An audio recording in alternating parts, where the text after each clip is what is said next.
सभी का most welcome पीपीजीएस YouTube channel में हार्दिक अभिनंदन है, मोस्ट वेलकम है सभी का। तो इम्पोर्टेंट क्वेश्चन सीरीज़ आपकी जो चल रही है उसकी कड़ी आगे बढ़ाते हैं। तो आई थिंक आप सभी रेडी होंगे इम्पोर्टेंट क्वेश्चन सीरीज़ के लिए। तो पहला ही आपका क्वेश्चन है, सबसे प्राचीन वेद कौन सा है? अगर वेदों की बात करें तो 4 मुख्य रूप से वेद हैं, लेकिन सबसे प्राचीन वेद ऋग्वेद है। ऋग्वेद के अंदर मंडलों की बात करें तो ऋग्वेद में 10 मंडल है, अर्थात 10 मंडल में ऋग्वेद को डिवाइड किया गया है।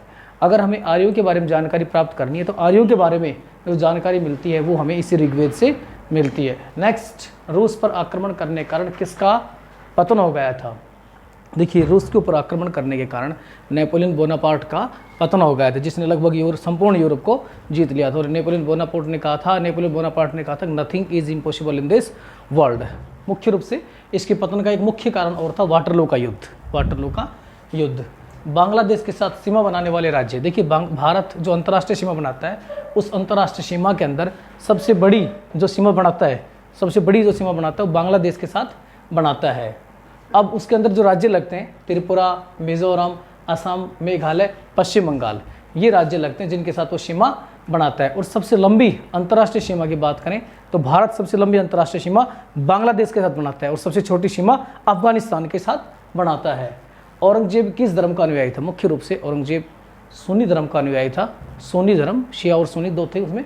औरंगजेब की बात करें, सुन्नी धर्म का अनुयायी था। औरंगजेब को जिंदा पीर भी कहा जाता है। औरंगजेब के द्वारा अपनी पत्नी की याद में औरंगाबाद में एक जो मकबरा बनाया गया था जिसे दक्षिण भारत का ताजमहल भी कहा जाता है। 1829 में सती प्रथा का अंत किया।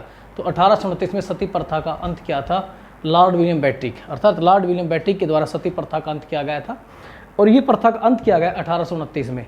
इस प्रथा को बंद करवाने में जो सबसे बड़ी भूमिका निभाई थी, मोस्ट इंपोर्टेंट रोल प्ले किया था, वो राजा राम मोहन राय के द्वारा वो रोल प्ले किया गया था। नेक्स्ट का ऊर्जा व कार्य का मात्रक है। ऊर्जा व कार्य का मात्रक जूल है, अर्थात ऊर्जा व कार्य का मात्रक जूल है। नेक्स्ट, लंगर व्यवस्था को स्थायी बनाया था। लंगर व्यवस्था सिख धर्म के अंदर, लंगर जो व्यवस्था है मुख्य रूप से सिख धर्म की स्थापना की बात करें गुरु नानक देव, लेकिन लंगर व्यवस्था को स्थायी बनाने का श्रेय जाता है गुरु अंगद के द्वारा। और सिख धर्म में कुल 10 गुरु हुए हैं।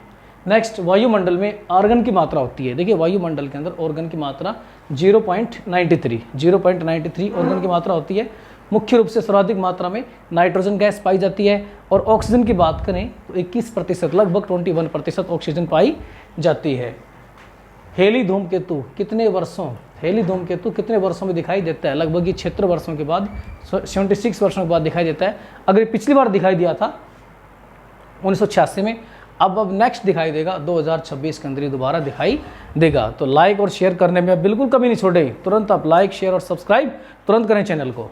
नेक्स्ट, यूरोप का सबसे बड़ा नगर है। तो भैया यूरोप का सबसे बड़ा नगर लंदन है। लंदन जो कि यूरोप का सबसे बड़ा नगर है। भारतीय नागरिक सेवा के लिए परीक्षा आयोजित की थी। तो भारतीय नागरिक सेवा के लिए जब अंग्रेजी ड्यूरिंग द ब्रिटिश पीरियड के दौरान लॉर्ड डलहौजी के द्वारा की गई थी। अगर वर्तमान के अंदर भी हम भारतीय प्रशासनिक सेवा की बात करें, IAS, IPS और IFS, ये 3 प्रकार की भारतीय प्रशासनिक सेवा आज भी आयोजित की जाती है। रोलैक्ट एक्ट कब पारित हुआ था? देखिए, रोलैक्ट एक्ट 19 मार्च 1919 को पारित हुआ था। नेक्स्ट, किस पद के लिए 25 वर्ष की आयु चाहिए? देखिए, अगर हम बात करें मुख्य रूप से लोकसभा MP बनने के लिए, मेंबर ऑफ पार्लियामेंट बनने के लिए, लोकसभा अध्यक्ष बनने के लिए, उपाध्यक्ष बनने के लिए लगभग 25 ईयर्स का व्यक्ति होना चाहिए। और आई थिंक क्या मैं ये कहूँ, अगर देश का प्रधानमंत्री बनने के लिए भी 25 ईयर्स का होना एक आवश्यक शर्त है। राष्ट्रपति को शपथ दिलाता है। देखिए, प्रेसिडेंट जो कि भारत का प्रथम नागरिक होता है और कॉन्स्टिट्यूशनल हेड होता है, देश का प्रथम नागरिक, संवैधानिक रूप से देश का मुखिया होता है, तीनों सेनाओं का सुप्रीम कमांडर भी होता है और संवैधानिक रूप से देश का हेड होता है। उसको शपथ दिलाने की बात करें तो मुख्य न्यायाधीश यानी चीफ जस्टिस ऑफ इंडिया के द्वारा उनको शपथ दिलाई जाती है। हाँ, जो कि सुप्रीम कोर्ट हमारा नई दिल्ली के अंदर है, उसके अंदर एक चीफ जस्टिस होता है, उसके द्वारा राष्ट्रपति को शपथ दिलाई जाती है। भारतीय सिनेमा का सर्वोच्च पुरस्कार, देखिए भारतीय सिनेमा, इंडियन फिल्म इंडस्ट्रीज, नाम सुनते ही आपके अंदर एक अलग रोमांच पैदा हो गया होगा।